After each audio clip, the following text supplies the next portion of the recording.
Bonjour, bienvenue dans cette nouvelle émission de 6 minutes chrono. Nous recevons aujourd'hui Sonia Esgulian, qui est cuisinière. Bonjour Sonia. Bonjour Guillaume. Merci beaucoup d'avoir accepté notre invitation.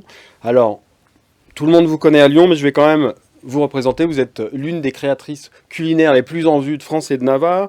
Vous êtes une cuisinière hors pair. On vous a connu à l'Oxalis, dans le premier arrondissement, qui était un restaurant formidable.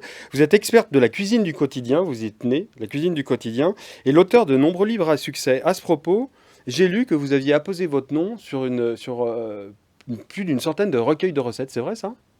Oui, alors après, ce sont des livres extrêmement variés. Il y a par exemple les livres de la collection 10 façons, qui Oui. sont des petits ouvrages qui rassemblent une dizaine de recettes sur un même thème. Et Donc les 10 puis façons de cuisiner la tomate, les 10 façons de la cuisiner sardine, la sardine. voilà. Le prochain qui va sortir en janvier sera consacré à l'os à moelle. Et Très bien. j'ai aussi beaucoup travaillé pour des éditions régionales. C'est la raison pour laquelle il y a un nombre impressionnant de recettes. Alors, exactement. Et alors, le dernier livre pour lequel on vous a invité, je vais le montrer. C'est ce petit opus qui est très très joli, très joli, qui est donc sur le citron caviar. Alors, le citron caviar, c'est quelque chose qu'on ne connaît pas beaucoup. Ça ressemble à un petit cornichon. On Oui. appelle ça ou un petit doigt. Et alors, l'intérieur, il y a Eh ben, des petites billes en fait d'où de l'appellation de citron. citron caviar. Exactement, parce Ah, qu'en fait c'est un citron qui ne se presse pas. oui. On peut simplement le découper. Alors on le coupe soit en deux Vertical ou On peut faire les deux. Moi je trouve que c'est plus simple de le couper en deux verticalement et de le presser légèrement entre ses doigts. Et on va voir toutes les petites billes qui sortent c'est ça, ce sont des du petites citron. billes. Et ces petites billes, elles sont assez étonnantes parce qu'elles sont un petit peu fermes et on Ouais. peut les mélanger avec différentes préparations. Moi, j'en propose une extrêmement simple qui est simplement avec du beurre qu'on a laissé un tout petit peu ramollir. On met les petites billes de citron caviar, on mélange le tout, on remet le beurre au frais et ensuite Ah oui, on super. se fait des petites tartines pour une Alors mouillette. ça, c'est voilà, ça c'est les petites astuces de Sonia Esgulian. On en reparlera parce que vous êtes des astuces culinaires. Comment ça vous est venu l'idée d'écrire ce petit bouquin sur le citron caviar? Alors en fait, c'est quelqu'un qui est venu me chercher, c'est Jos de Koning, qui est l'importateur de ces citrons. En fait, il est installé à Lyon depuis de nombreuses années et il avait envie de proposer le citron, mais dans des recettes extrêmement simples. Mm, Parce que le citron caviar, c'était associé souvent à des restaurants c'est étoilés, vrai. peut-être un petit peu Mm. élégants. Sauf que le citron caviar, on en a besoin d'une toute petite quantité et on peut C'est vraiment quoi, c'est très s'amuser. aromatique? Alors c'est très aromatique et surtout, chaque petite bille, c'est vraiment ça éclate en bouche et ça apporte cette petite note acidulée. Donc il ne faut pas en mettre trop dans la préparation.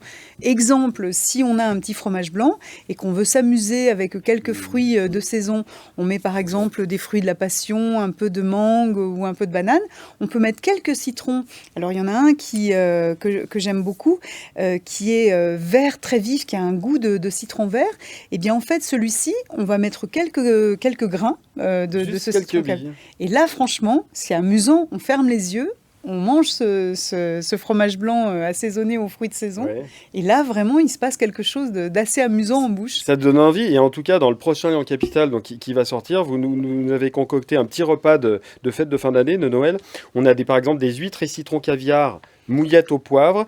On a un houmous d'artichaut aux 2 citrons caviar et chou farci au homard. Alors ça, je pense que ça va être ma recette préférée, chou farci au homard et panna cotta vodka. Alors, on parlait tout à l'heure des astuces. Parce que vous avez écrit des bouquins sur l'anti-gaspillage, justement. Moi, ce que j'aime bien, pour moi, les vrais cuisiniers, les vraies cuisinières, c'est les cuisiniers du frigo. C'est-à-dire qu'on ouvre ce frigo et on se débrouille avec ce qu'il y a. Est-ce que vous pourriez nous donner des petites astuces un peu sympas pour Noël, pour cuisiner délicieux et simple? Alors déjà, ne pas se mettre la pression, parce que très souvent, si on se met la pression sur les 2 ou 3 plats qu'on va préparer, ça ne fonctionne pas. On peut choisir un plat très compliqué.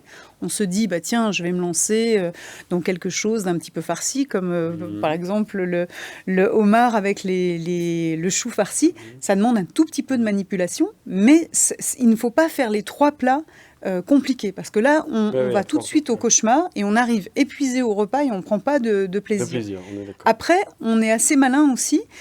pour choisir, on a de la chance à Lyon parce qu'on a des super fournisseurs, de choisir, quand c'est possible, une petite partie du repas qui est presque tout prêt. Et on va le mettre un petit peu en scène. Je pense à un très bon cervelas. On peut complètement le travailler autrement.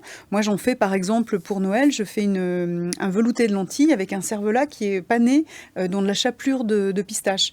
C'est extrêmement... Où est-ce que vous allez chercher vos idées? c'est très simple. Hein, alors, ce que j'aime, moi, c'est justement la contrainte m'inspire énormément. Ouais, d'accord. Je me dis, depuis que j'ai arrêté mon restaurant, je me suis vraiment mis au service, en fait, des gens qui cuisinent À la place de la cuisinière au ou quotidien. du cuisinier chez lui. Parce que je pense que la cuisine, ça fait du bien et au corps et à l'esprit. C'est génial de cuisiner, ça détend, ça rend joyeux, ça ouvre plein d'horizons, ça nous permet d'aller vers l'autre, de découvrir d'autres cuisines. Et je crois qu'il faut arrêter de se mettre trop la pression pour cuisiner. On cuisine avec son niveau et on peut faire des choses formidables. Un velouté de lentilles, c'est je fais cuire des lentilles, j'ai un petit peu de bouillon de volaille. Si j'en ai pas, il y en a des formidables dans certains magasins. Je mixe mes lentilles, j'obtiens un velouté bien lisse. Mon cervelas, j'achète un bon cervelas, je le pré-cuis une vingtaine de minutes à peine. Je le découpe, je vais le paner avec un petit peu de pistache que j'ai mixé. Je fais chauffer mon cervelas une dizaine de minutes au four, je sers avec le velouté bien chaud et on croit que je suis un grand chef. Oui, mais vous êtes une grande chef. En tout cas, c'est formidable parce qu'avec Sonia Esgulian, on a l'impression que la cuisine, 1, c'est un jeu d'enfant, 2, on se fait plaisir et 3, c'est simple. Et je pense que c'est simple. Moi, je vous conseille donc vivement la lecture de ce petit ouvrage. Bonne idée au pied du sapin de Noël. En tout cas, on se retrouve très bientôt. On s'est mis en appétit avec Sonia Esgulian. On se retrouve très bientôt en 2022 qui sera évidemment gourmande. À très bientôt. Cette émission est à retrouver sur www.lyoncapital.fr.